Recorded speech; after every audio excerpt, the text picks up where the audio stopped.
En este video vamos a exponer un caso clínico sobre acidosis metabólica por metanol. La acidosis metabólica es un trastorno del ácido base que desencadena cambios metabólicos en el organismo. La detección de esta enfermedad desencadenante es crucial para su manejo y corrección. Nuestro paciente es un varón de 36 años, alcohólico, que se presentó a urgencias por un cuadro de malestar general de una evolución de 24 horas, donde presentaba dolor abdominal, vómitos y diarrea.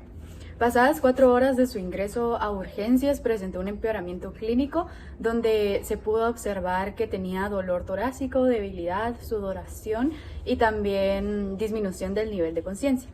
En la exploración física del paciente se pudo observar que su temperatura corporal era normal, con 36,5 grados Celsius. Su presión arterial era de 80 sobre 40 milímetros de mercurio, lo cual era bajo, y esto es un indicio de hipotensión. Su frecuencia cardíaca era de 120 latidos por minuto, lo que indica que está alto porque en un adulto debería de ser de 60 a 100 latidos por minuto.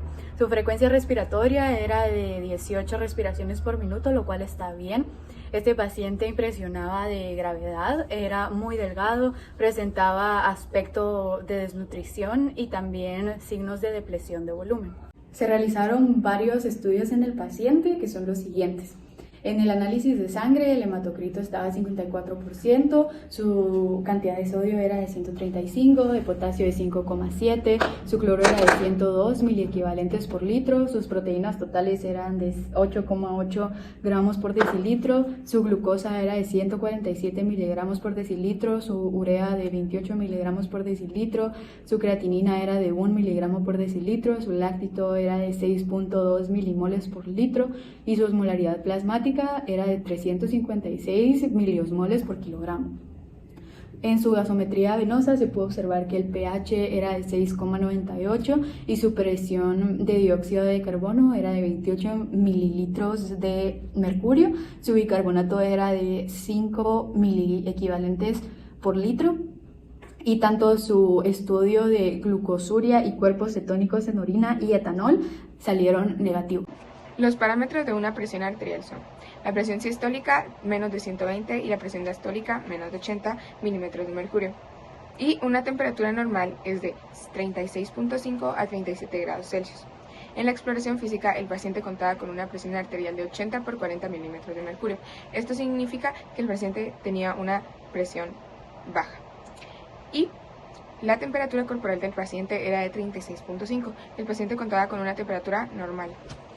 Ahora procederemos a realizar un análisis completo de sangre. Esto lo realizaremos a partir de los datos proporcionados en el caso clínico que se obtuvieron a partir de la gasometría. Entonces, a continuación lo que haremos es analizar estos datos para comprobar a partir de fórmulas si nuestros datos coinciden con los del caso clínico y también para hacer un análisis e interpretar estos datos para concluir qué está sucediendo con nuestro paciente. Inicialmente se verificarán los datos de los niveles de pH. Esto se realizará a partir de una fórmula utilizando los datos de nuestro bicarbonato y los niveles de CO2. La fórmula que se utilizará es la siguiente. Entonces, 6,1 más el logaritmo de 5, que es nuestro bicarbonato, dividido 0,3 por 28, que son nuestros niveles de CO2. Podemos observar que el resultado de este cálculo es 6,9 y esto coincide con los niveles de pH que nos proporcionó nuestro caso clínico. A continuación se realizará un análisis de los datos que tenemos para determinar el trastorno primario y posteriormente se realizará un análisis sobre cómo se desencadenó este trastorno en nuestro paciente. Los datos que tenemos son que el pH es de 6,9, tenemos un bicarbonato de 5 miliequivalentes por litro y nuestros niveles de CO2 indican 28 milímetros. Los rangos adecuados de pH rondan entre 6,35 y 7,45. Nuestro paciente presenta un pH de 6,9, esto quiere decir que su pH está bajo. Los rangos adecuados de bicarbonato son de 22 a 26 miliequivalentes por litro. Como podemos observar, nuestro paciente tiene un bicarbonato de 5 miliequivalentes por litro, un bicarbonato muy bajo en comparación a los rangos normales. Y los niveles de CO2 deberían rondar en promedio 40 milímetros de mercurio. Y como podemos observar, nuestro paciente tiene un CO2 de 28 milímetros de mercurio, o sea que también está bajo. Esto nos hace deducir que nuestro paciente tiene acidosis metabólica. Ok, entonces ahora analizaremos los datos que se mencionaron anteriormente a nivel del cuerpo, es decir, al nivel de funcionamiento de los riñones y los pulmones. Lo haremos utilizando esta fórmula, entonces analizaremos utilizando esta fórmula, sabiendo que del lado del dióxido de carbono se estará evidenciando el funcionamiento de los pulmones durante esta situación y del lado del bicarbonato estaremos observando el funcionamiento del riñón. Entonces, a nuestro paciente presentar una acidosis metabólica tenemos que saber que inicialmente hubo un aumento de iones hidronio. Lo que va a pasar es que el ion bicarbonato va a descender como mecanismo de respuesta a esto para regular estos iones hidronio elevados. Como podemos observar del lado de nuestro ion bicarbonato tenemos a los iones hidronio que están elevados. Esto lo que provoca es que nuestro sistema vaya en dirección de los reactivos, es decir, vaya al dióxido de carbono.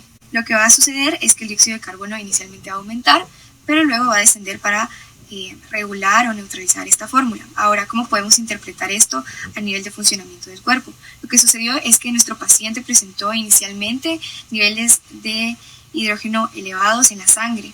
Para regular esto, lo que va a suceder es que va a descender el ion bicarbonato para controlar esta situación, pero además el cuerpo va a buscar otras maneras de eliminar estos ácidos en la sangre que pueden estar presentes de manera endógena o exógena. Pero lo importante o lo que queremos enfatizar en este momento es que el cuerpo va a buscar una manera de regularse y para eso quiere deshacerse de esta acidez. Esto lo realizará ventilándose o a partir de respiraciones con el fin de eliminar estos ácidos. Entonces lo que sucederá es que en primera instancia tendremos un CO2 elevado, pero que luego va a disminuir. El análisis de este mecanismo del cuerpo también nos permite entender el trastorno secundario como respuesta al trastorno primario. Entonces podemos observar que nuestro trastorno secundario sería una acidosis respiratoria. Debido a la acidosis metabólica, el cuerpo va a buscar eliminar estos ácidos a nivel respiratorio y lo que va a suceder es que van a aumentar los niveles de dióxido de carbono y luego van a disminuir. Esto sería una acidosis respiratoria porque en su momento, antes de que se regulara o se neutralizara esta reacción, a nivel respiratorio hubo también un aumento de los reactivos. A continuación estaremos analizando si nuestro paciente está compensado. Para comprobar si nuestro paciente está compensado utilizaremos la fórmula de Winter. Veremos que la compensación se analizará a niveles del CO2. Según esta fórmula, nuestro CO2 debería de, estar en un rango de 13.5 a 17.5. Los datos que nos proporciona nuestro caso clínico indican que el paciente presenta un nivel de CO2 de 28 milímetros de mercurio. Podemos observar que los niveles de CO2 del paciente no se encuentran entre los rangos de la compensación esperada. Esto quiere decir que nuestro paciente no está compensado. También estaremos calculando el anion gap. Para calcular el anion gap tenemos estos datos y hacemos el procedimiento correspondiente. Obtenemos un gap de 28 que está elevado en comparación a los rangos normales. Uno de los factores que se le atribuye al anion gap elevado es la presencia de sustancias tóxicas, ya sea de manera endógena o de manera exógena en nuestro paciente. En este caso, el ácido exógeno que está provocando la acidosis es el metanol.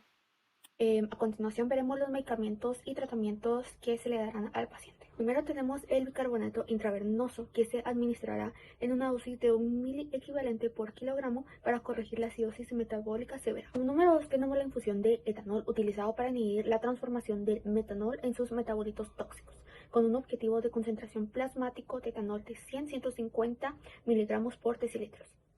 Como número 3 tenemos la hemodiálisis de alta eficacia, empleada para eliminar el metanol del cuerpo del paciente. Cálculo de dosis de bicarbonato intravenoso. El bicarbonato de sodio se administró en una dosis de 1 ml equivalente por kilogramo. Supongamos que el paciente pesa 70 kilogramos. La dosis total de bicarbonato sería 1 ml equivalente por kilogramo por 70 kilogramos, que es del peso corporal, igual a 70 mil equivalentes. Esta dosis debe ser administrada por vía intravenosa para corregir la acidosis metabólica. Infusión de etanol. El objetivo es mantener una concentración plasmática de etanol entre 100 y 150 miligramos por decilitros. La dosis de carga de etanol puede calcularse aproximadamente, pero lo haremos a continuación. Para un paciente de 50 kilogramos, la dosis inicial sería 0.7 gramos por kilogramos por 70 kilogramos del peso, que iguala a 49 gramos.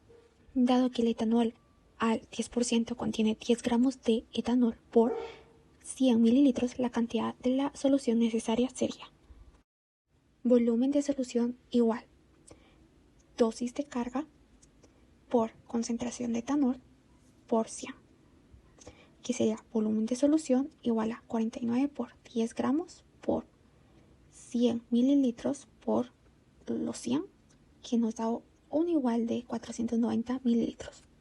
Y por último, la hemodiálisis.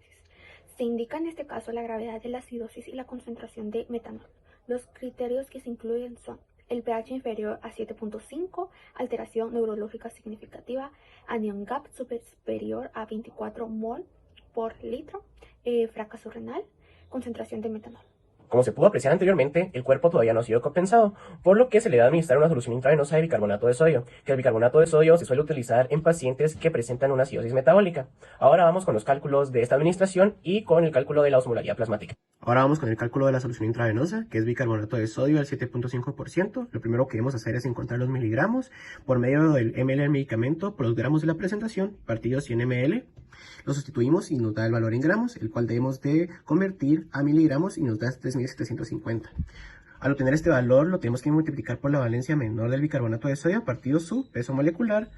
Sustituimos datos y nos da que es 44.64 miliequivalentes por litro de bicarbonato de sodio. Ahora vamos con el cálculo de la osmolaridad plasmática. En el caso nos da que tenemos 135 miliequivalentes por litro de sodio, 147 miligramos por decilitro de glucosa y de urea tenemos 28 miligramos por decilitro.